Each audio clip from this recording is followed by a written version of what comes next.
নমস্কার। যুক্তি তর্ক সঙ্গে অর্কই আপনাদের স্বাগত। আপনাদের সঙ্গে আমি অর্কপ্রভ সরকার। বাংলাদেশি অনুপ্রবেশকারী বাংলা ভাষা নিয়ে বিতর্কে এখন বাংলার রাজনীতি সরগরম।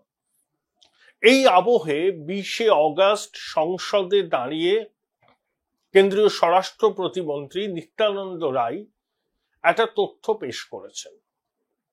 তিনি বলেছেন 2023 সালের 1 জানুয়ারি থেকে 2025 সালের 31 জুলাই পর্যন্ত বাংলাদেশ থেকে প্রায় 4000 অনুপ্রবেশকারীকে সীমান্তরক্ষী বাহিনী গ্রেপ্তার করেছে বা আটক করেছে। শুধু এটা সরকারি পরিসংখ্যান যে 2023-এর 1 জানুয়ারি থেকে 2025-এর 31 জুলাই প্রায় 4000 বাংলাদেশি অনুপ্রবেশকারী সীমান্তরক্ষী বাহিনীর হাতে আটক হয়েছেন। আর আপনারা আন্দাজ করতে পারছেন তাহলে কত বেআইনি অনুপ্রবেশ ঘটেছে। শুধু এই কাল পর্বে আমি আপনাদের বলছি অন্তত এর 4 থেকে 5 গুণ। কেন আমি এই ফিগারটা বললাম? এটা আমার আন্দাজ বা অসমর্থিত সূত্র থেকে এটা কিন্তু বলা হচ্ছে। এক্স্যাক্টলি ফিগারটা কারোর কাছে নেই। ভারত বাংলাদেশের মধ্যে 4000 কিলোমিটারের উপর দীর্ঘ সীমান্ত আছে, আর পশ্চিমবঙ্গের সঙ্গে বাংলাদেশের সীমান্ত আছে 2200 কিলোমিটারের একটু বেশি। তার মধ্যে 569 কিলোমিটারে এখনো পর্যন্ত ফেন্সিং হয়নি, খোলা বর্ডার, উন্মুক্ত বর্ডার। তার মধ্যে 112 কিলোমিটারে কোনো রকম ভাবেই বেড়া দেওয়া সম্ভব নয়। তাহলে বাকি যে 456-57 কিলোমিটার পড়ে আছে সেখানে বেড়া দিতে হবে। ইতিমধ্যে 181 কিলোমিটার বেড়া দেওয়ার জন্য যে জমি প্রয়োজন, সেই জমি রাজ্য সরকারের অধিগ্রহণ করার কথা। সেই বাবদ যা অর্থ দরকার কেন্দ্রীয় সরকার দিয়ে দিয়েছে, কিন্তু এখনো পর্যন্ত সেই জমি কেন্দ্রীয় সরকার বা স্বরাষ্ট্র মন্ত্রকের হাতে আসেনি, তাই এখনো ফেন্সিং এর কাজ হয়নি। তাহলে 569 কিলোমিটার এখনো অরক্ষিত, তার মধ্যে 112 কিলোমিটারে কোনো রকম ফেন্সিং করা যাবে না। বাকি রইল 457 কিলোমিটার, তার মধ্যে 181 কিলোমিটার সীমান্তে বেড়া দেওয়ার জন্য যে জমি প্রয়োজন, সেই জমি অধিগ্রহণ করার জন্য যে অর্থের প্রয়োজন কেন্দ্রীয় সরকার সেটা রাজ্য সরকারকে দিয়েছে, কিন্তু এখনো রাজ্য সরকার সেই জমি অধিগ্রহণ করে সীমান্তরক্ষী বাহিনী বা কেন্দ্রীয় স্বরাষ্ট্র মন্ত্রকের হাতে তুলে দেয়নি। আর বাকি যে জায়গাটায় সীমা ফেন্সিং দেওয়ার কথা, তার সে সম্পর্কে কোনো তথ্যই নেই। তাহলে অনুপ্রবেশ তো আটকানো সম্ভব নয়। তাহলে অনুপ্রবেশ হচ্ছে, এখনো হচ্ছে, এবং যতদিন না পর্যন্ত ওই 112 কিলোমিটার বাদ দিয়ে পুরো সীমান্তটাকে কাঁটা তার দিয়ে মুড়ে ফেলা হচ্ছে, ততক্ষণ পর্যন্ত অনুপ্রবেশ থামানো সম্ভব নয়। এই যে রাজ্য সরকার বলে না সীমান্ত রক্ষার দায়িত্ব বিএসএফ কি করছে, আমাদের ঘাড়ে কেন দোষ চাপানো হচ্ছে? আরে জমি অধিগ্রহণ করে সীমান্তরক্ষী বাহিনীর হাতে তুলে দিতে হবে, তো আউটপোস্ট হবে, ফেন্সিং হবে। 181 কিলোমিটারের টাকা পেয়ে গেছে, কিন্তু এখনো সেই জমি অধিগ্রহণ করে দিতে পারেনি। অর্থাৎ ল্যাকাডেইজিক্যাল অ্যাটিটিউড। এটা আমরা অনেকদিন ধরেই বলছি। তাহলে এই যে অনুপ্রবেশ হয়ে গেছে মাত্র তো 4000 মাত্র বলছি, ফিগারটা আপনি ভাবুন। ধরা পড়েছে বিএসএফ এর কাছে, তার কয়েক গুণ ঢুকে পড়েছে আমাদের এই বিশাল দেশে। তারা বেআইনি ভাবে কাগজপত্র হয়তো তৈরি করে জনসমুদ্রে মিশে গেছে। তাহলে সীমান্তবর্তী জেলাগুলোতে জনবিন্যাস বদলাচ্ছে, এবং সীমান্ত লাগোয়া বিধানসভা কেন্দ্রগুলোতে বিগত 15 বছর ধরে ভোটার সংখ্যার যে অস্বাভাবিক বৃদ্ধি, অনুপ্রবেশ তার একমাত্র কারণ। কোথাও 50%, কোথাও 55% ভোটার সংখ্যা বৃদ্ধি পেয়েছে সীমান্ত সংলগ্ন বিভিন্ন বিধানসভা কেন্দ্রে। জাতীয় গড় যেখানে 7%, সেখানে সীমান্ত সংলগ্ন কেন্দ্রগুলোতে ভোটারদের এই অস্বাভাবিক বৃদ্ধি এটাই প্রমাণ করে যে অনুপ্রবেশ ব্যাপক হারে হয়েছে এবং জনবিন্যাস বদলে গেছে। সেই জন্যই ডেমোগ্রাফিক কমিশন এবং অনুপ্রবেশ যে ভারতের অভ্যন্তরীণ নিরাপত্তার পক্ষে একটা বিপদ, সেটা বারে বারে সরকার বলছে। সুপ্রিম কোর্টও এই বিষয় নিয়ে উদ্বেগ প্রকাশ করেছে, কিন্তু এই অনুপ্রবেশকে নিয়ে শাসক দল রাজনীতি করছে। দেখুন, বিজেপি প্রথম থেকেই না এই অনুপ্রবেশ সমস্যার প্রতিবাদ জানিয়ে এসছে। তৃণমূল যখন বিরোধী ছিল তখন বামেদের গালে দোষ চাপাতো যে অনুপ্রবেশকারীদের ভোটার তালিকায় বামেরা নাম তুলছে। এই অভিযোগ যে সত্যি তা নিয়ে কোনো সন্দেহের অবকাশ নেই, কিন্তু ক্ষমতায় আসার পর ভোট ব্যাংককে সুরক্ষিত রাখতে এই জমানাতেও ব্যাপক হারে অনুপ্রবেশ হয়েছে, তাই জনবিন্যাস বদলে যাচ্ছে। তাই শাসক দল যে বক্তব্যটা রাখে না যে সীমান্ত রক্ষার দায়িত্ব সীমান্তরক্ষীর বাহিনী, তারা কেন অনুপ্রবেশ রুখতে পারে না? 4000 অবৈধ অনুপ্রবেশকারীকে সীমান্তরক্ষী বাহিনী ধরেছে, তালিকায় তো ফেরত পাঠিয়ে দেওয়া হয়েছে। কিন্তু যেখানে বেড়া দেওয়া সম্ভব হয়নি সেখানে কিভাবে অনুপ্রবেশকে আটকানো যাবে? তা জমিটা তো দিতে হবে রাজ্য সরকারকে। তারা যদি জমি জোগাড় করতে টালবাহানা করে তাহলে কি করে বেড়া দেওয়ার কাজ সম্পূর্ণ হবে? তার পরিণতি হচ্ছে এই অনুপ্রবেশকারীদের বিপুল সংখ্যায় ভারতবর্ষে প্রবেশ করা। সম্প্রতি পশ্চিমবঙ্গের রাজ্যপাল বিরোধী দলনেতাকে বলেছেন, তিনি খবর নিয়েছেন যে হরিয়ানায় যে 1000 জন পরিযায়ী শ্রমিককে আটক করা হয়েছিল তার মধ্যে 915 জন হচ্ছে বাংলাদেশের নাগরিক। তারা বাংলা ভাষায় কথা বলে, তাদের কাছেও কিছু পরিচয়পত্র আছে, অবশ্যই সেগুলো ফেক। সেই পরিচয়পত্র জোগাড় করে তারা পরিযায়ী শ্রমিক হিসেবে ভারতের অন্য রাজ্যে কাজ করছিল। তাদেরকে চিহ্নিত করা হয়েছে, তাদেরকে ডিটেইন করা হয়েছে।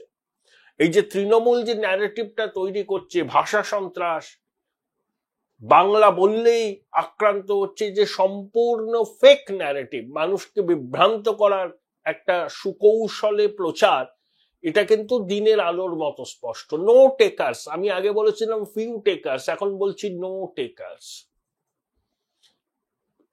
তৃণমূলের মালদা জেলা সভাপতি, সে বিরাট মাতব্বর, সে বলছে বাঙালিদের গায়ে হাত দিলে বিজেপি নেতাদের চোখ উপড়ে নেওয়া হবে। এই ধরনের কথা হুমকি দিচ্ছে, সরাসরি আক্রমণের কথা বলছে। বাঙালিদের উপর কোথাও আক্রমণ হচ্ছে না। ভারতীয় বাঙালি হলে তাকে কোনো রকম নিগ্রহের মুখে পড়তে হচ্ছে না, কিন্তু যারা বাংলাদেশি অনুপ্রবেশকারী, বাংলায় কথা বলেন, তাদেরকে চিহ্নিত করতে হবে এবং ডিপোর্ট করতে হবে। এখানে কিন্তু জিরো টলারেন্স।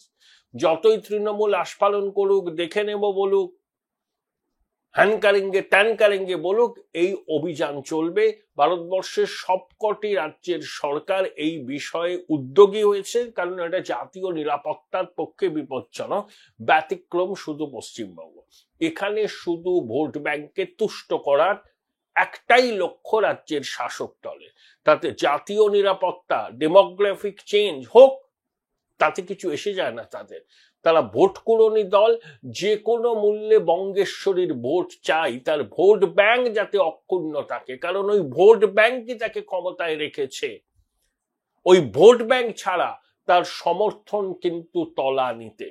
এখন ভোট ব্যাংকের একটা অংশ শাসক দলের এই মিথ্যাচারে যারপরনাই বিরক্ত। তাদের একটা অংশ বাম কংগ্রেস আইএসএফ এর দিকে ঝুঁকতে পারে, এটা বঙ্গেশ্বরী জানেন। জেনেই তিনি ওই শ্রমশ্রী প্রকল্পটা চালু করেছেন। বার্তা দিতে চাইছেন, দেখো আমি তোমাদের সঙ্গে আছি, আমি তোমাদের সঙ্গে আছি, তোমরা আমাদের সঙ্গে থাকো। বাম কংগ্রেস আইএসএফ ওরা হচ্ছে বিজেপির বি টিম সি টিম, ওদেরকে ভোট দিও না। এটাই তো 100টার মধ্যে 95-96টা ভোট আপনি আপনার বাক্সে ফেলতে চাইছেন, ওই আপনার ভোট ব্যাংক। কারণ আপনি জানেন সংখ্যাগরিষ্ঠ হিন্দুরা আপনাকে ভোট দেবে না, সামান্য কিছু দেবে, ওই উপভোক্তা শ্রেণী। এখানে আমারও একটা যুক্তি আছে, এই যে বিজেপি 2 কোটি কত লাখ, 35 লাখ না কত ভোট পেয়েছিল, তার মধ্যে সব ভোটেই ধরুন আপনি 99% হিন্দু ভোট, হিন্দু মাতৃশক্তি ভোট দিয়েছে, তারা সরকারের সমস্ত প্রকল্পের সুবিধা পায়, কন্যাশ্রী পায়, লক্ষ্মীর ভান্ডার পায়, তাও 2,30,00,000 সনাতনী বিজেপিকে ভোট দিয়েছে। তাহলে কন্যাশ্রী লক্ষ্মীর ভান্ডার সর্বরোহর বিশল্যকরণই নয়। লক্ষ্মীর ভান্ডারের বরাদ্দ বাড়বে, এই ভোট অন অ্যাকাউন্ট বাজেট হবে, দেখবেন আমার ধারণা 500 টাকা করে দেয়া হবে, ঘোষণা করবেন মাননীয়া। কিন্তু এই বিষয়টা দেখেন না ডিসকাউন্টেড হয়ে গেছে, কারণ পশ্চিমবঙ্গের মানুষ জানে এরা লক্ষ্মীর ভান্ডারের টাকা বাড়াবে। বিজেপি যদি বিশ্বাসযোগ্যভাবে বলতে পারে যে আমরা অন্নপূর্ণা ভান্ডার আনবো এবং ক্ষমতায় আসলে প্রথম ক্যাবিনেট মিটিং এ এই অন্নপূর্ণা ভান্ডারের বিষয়টা চূড়ান্ত হবে এবং আমরা 3,000 টাকা করে দেব, সেটার একটা প্রভাব পড়বে। তাই লক্ষ্মীর ভান্ডার আর কন্যাশ্রী দিয়ে বারবার বাজিমাত করা যায় না। কিন্তু সব থেকেই উদ্বেগের বিষয় কেন্দ্রীয় সরকারের পরিসংখ্যান যে 3.5 বছরের একটু বেশি সময়ে প্রায় 4,000 অনুপ্রবেশকারী ধরা পড়েছে সীমান্তরক্ষী বাহিনী হাতে, আর কত যে অবৈধভাবে ঢুকে জনসমুদ্রে মিশে গেছে তার কোনো পরিসংখ্যান নেই। তাহলে কতটা উদ্বেগের বিষয় এটা জাতীয় নিরাপত্তা এবং সুরক্ষার প্রশ্নে, সেটা আমরা বুঝতেই পারছি। আর বাংলাদেশ কার্যত এখন ভারতের বিরুদ্ধে যুদ্ধ ঘোষণা করেছে। বাংলাদেশের বিদেশ মন্ত্রক একটা বিবৃতি দিয়েছে যে আওয়ামী লীগের অনেক নেতা নাকি এই দেশে আছেন, শেখ হাসিনা তো আছেন সবাই জানেন, ভারত সরকার তাকে আশ্রয় দিয়েছে। Join Indian Institute of Hotel Management now. Right choice, right decision. Awami League নাকি দিল্লি এবং কলকাতায় তাদের দপ্তর করেছে এবং সেখান থেকে তারা নাকি বাংলাদেশ বিরোধী কার্যক্রম চলছে। ভারত সরকারকে এই বিষয়ে হস্তক্ষেপ করতে অনুরোধ করেছে বাংলাদেশ বিদেশ মন্ত্রক, তা না হলে দুদেশের সম্পর্কের অবনতি হবে। ভারত সরকার বলেছে সম্পূর্ণ কাল্পনিক মন গড়া বিষয়। আচ্ছা, ব্রিটেনে বা আমেরিকায় যখন ইউনুস গিয়েছিলেন তখনও তিনি বিক্ষোভের মুখে পড়েছিলেন, সেখানে তো বলা হয়নি যে ওখানে আওয়ামী লীগের অ্যাক্টিভিটি বন্ধ করার জন্য ব্যবস্থা নেওয়া হোক, কারণ উগ্র ভারত বিরোধিতাই কিন্তু শুধু ইউনুসের সরকারের একমাত্র জীবন কাঠি। সর্বক্ষেত্রে ব্যর্থ আন্তর্জাতিক খ্যাতি সম্পন্ন বাটপারি ইউনুসের সরকার, জঙ্গি জেহাদিদের সরকার। যখন দেশের মানুষ ক্ষুব্ধ হচ্ছে, জিনিসপত্রের অগ্নিমূল্য, আইন শৃঙ্খলা পরিস্থিতি ভেঙে পড়েছে, চাঁদাবাজি মববাজি নিত্যদিনের ঘটনা, মহিলাদের সুরক্ষা নেই, তখন একটা মিথ্যা কথা বলছে অন্তর্বর্তী সরকার যে আওয়ামী লীগের দপ্তর নাকি কলকাতা এবং দিল্লিতে আছে। ভারত সরকার বলেছে যে ভারতের মাটি থেকে অন্য রাষ্ট্রের রাজনৈতিক কার্যকলাপ ভারত সরকার কখনোই সমর্থন করে না এবং কখনোই তাতে উৎসাহ দেয় না, সর্বৈব মিথ্যে। এবং একই সঙ্গে নির্বাচনকে তাড়াতাড়ি করতে হবে এবং অন্তর্ভুক্তিমূলক নির্বাচন করতে হবে, নইলে সেই নির্বাচন, এটা ভারত সরকার বিবৃতি দেয়নি, বলেছে যে অন্তর্ভুক্তিমূলক নির্বাচনের ব্যাপারে বিবৃতি দিয়েছে যে অন্তর্ভুক্তিমূলক নির্বাচন না হলে ভারত সরকার যে বাংলাদেশের সঙ্গে সম্পর্ক স্বাভাবিক করবে না, এটা কিন্তু উচ্চ আছে বার্তাটা, এই বার্তাটা উচ্চ। আর ইউনুস তো আওয়ামী লীগকে নিষিদ্ধ করেছে, তার কার্যক্রম নিষিদ্ধ করেছে, নির্বাচন কমিশন তার নিবন্ধন বাতিল করেছে, আবার তিস্তা মহাপ্রকল্পের কাজ চীনকে দিতে চাইছে ইউনুস সরকার।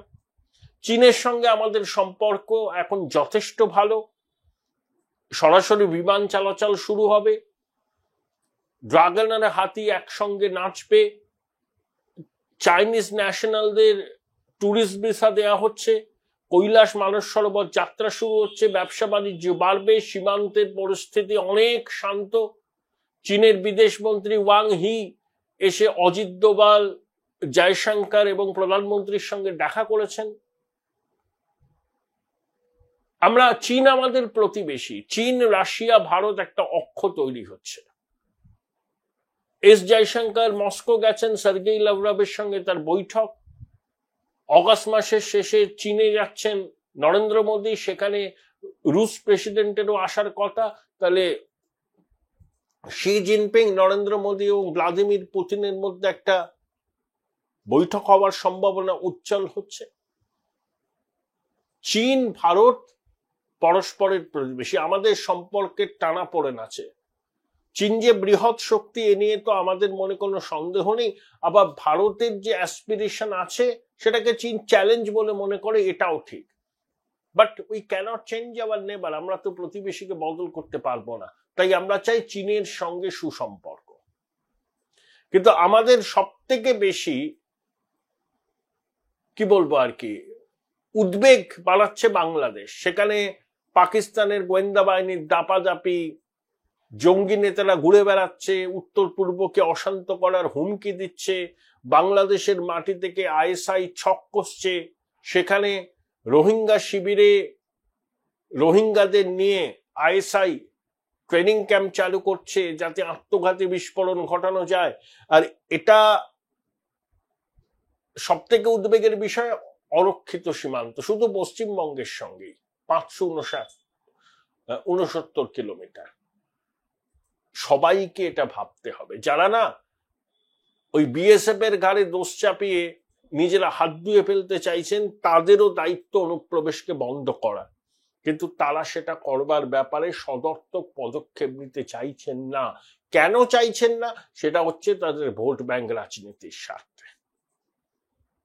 স্বরাষ্ট্র মন্ত্রকের প্রতিমন্ত্রীর যে জবাব অমিত শাহের মন্ত্রক, তাতে কিন্তু আমাদের চিন্তা বাড়িয়েছে, উদ্বেগ বাড়িয়েছে। পাওয়ার্স দ্যাট বি এট নবান্ন বিষয়টাকে কিভাবে দেখবেন সেটা তাদের ব্যাপার। তাদের খুব একটা হেলদোল হবে বলে তো মনে হয় না, কিন্তু সাধারণ পশ্চিমবঙ্গের মানুষ, ভারতবাসীর কিন্তু উদ্বেগ বাড়ছে।